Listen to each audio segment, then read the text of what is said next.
Macca's guides.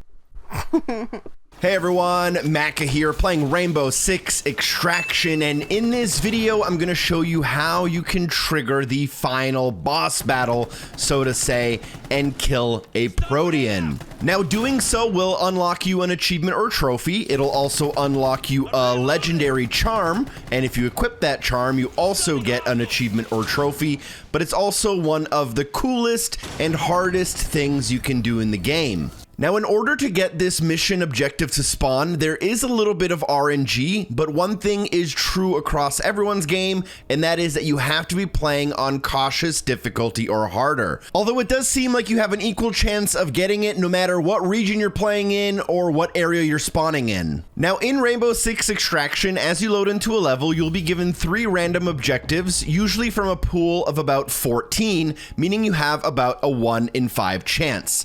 And the objective you're looking for is going to be called Gateway. And because of how it works, it will always show up in the 3rd spot. Now, this is supposed to be one of the most challenging things you can do in the game, so you'll probably want to outfit yourself with one of your better operators. At any point during the mission, you can also press back to see how you are progressing towards that gateway, and what you just want to do is go through airlocks until you get to the proper section of the map. Now, your normal instinct may be to try to take care of the nests and take care of the enemies, stealth your way through, clear for extraction.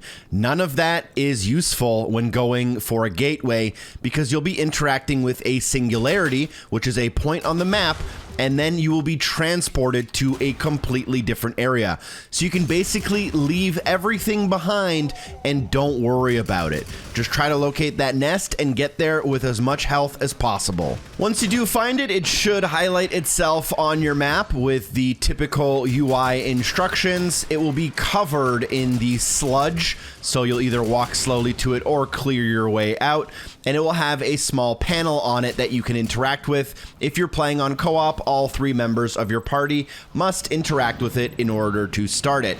You can also go to your operator's menu, see how much health everyone has and what they're carrying just in case. You will also be given a warning that once you leave, there is no coming back. Triggering this panel will start a short cutscene that will bring you into a new and random area. I think there are 5 total areas that you can be brought to.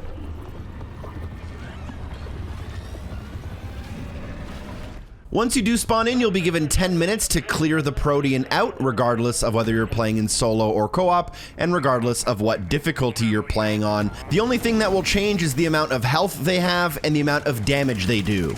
Now, Protean is the highest level of Archaean in the game, and they will take the form of a react operator. In the current game, there are a total of 3 variations, and that is Smoke, Sledge, and Alibi. In this gameplay, you are watching Sledge, and the moveset that this boss has is appropriate for Sledge, as they have a hammer that they can smack down. It seems like they use a bunch of electricity as well. They can shock you through the ground. They are able to kind of teleport around and can send a giant blast wave that will hurt you if you are standing. Although most attacks are telegraphed quite early, which gives you a lot of time to react, as long as you are not slow walking through sludge to take cover. Now, each of the boss battles happens a little bit differently. For example, here with Sledge, once we reach 1/3 of his health, he'll disappear and spawn a horde and then come back as armored. But Smoke, for example, will basically have a shield, and only once you destroy that shield can you damage his health, and he'll disappear halfway through the fight. As for Alibi, I'm not exactly sure how that happens, but every fight will have a moment where a horde of enemies will spawn. Now, from personal experience, the horde section of the boss fight is usually the easiest. An important thing you want to be doing the whole time is making sure that you are taking advantage of all of the items that spawned into the area, as well as all of your operator abilities. So for example, I'm Doc, so I'm going to self-stim so that me and my teammates are at full health. There's going to be med kits lying around that we can pick up, ability recharges, things like ammo and react tech are also going to be really important if we do want to have enough bullets and enough stun grenades for all of these enemies. So it's definitely something you want to monitor as you are playing through. Obviously, you're going to be aiming for the weak points of the enemies and just taking your time to get through. When the boss does come back in the next 20 seconds, they will have slightly changed, and you will see they are going to be a lot harder, especially if you're playing on solo. A cool little kind of Easter egg as well is that you can actually spot the boss inside of the singularity on the outside of the map, which I think is kind of cool, although you can't actually shoot it to damage it.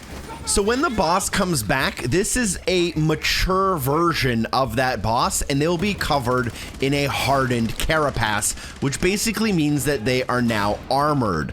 In Sledge's case, they are armored from the front, but not armored from the back, which means if you're playing in co-op, you definitely want to have your teammates take that aggro while you shoot them in the back. If you're playing on solo, it can be really hard to get behind them, but basically what you want to do is use things like stun grenades in order to be able to damage them. Also, you really want to watch out for when they start floating, because that means they're about to explode, and if you're playing on the hardest difficulty, it's basically a one-hit kill. Now, my teammates here are going to be kind enough to let me get the final bullet on the Protean, and this is kind of important because only the person who lands the final bullet will get the kill and unlock the achievement. Luckily, everyone will unlock the legendary charm, but you may have to do this a couple of times if you want everyone in your co-op party to get the achievement done.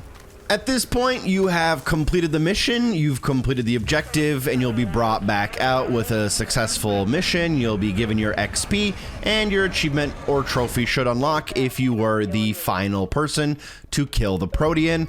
You will also unlock a charm, although it doesn't show up on screen. You will be able to find it in the weapon attachments menu. So make sure you don't forget to go there, edit your favorite weapon, look through the charms, and you should have a charm for Sledge, Smoke, and Alibi. That's 3 unique charms depending on which of the Proteans you've defeated, and feel free to equip them to your favorite gun if you like them, or if you just want to grab that achievement or trophy.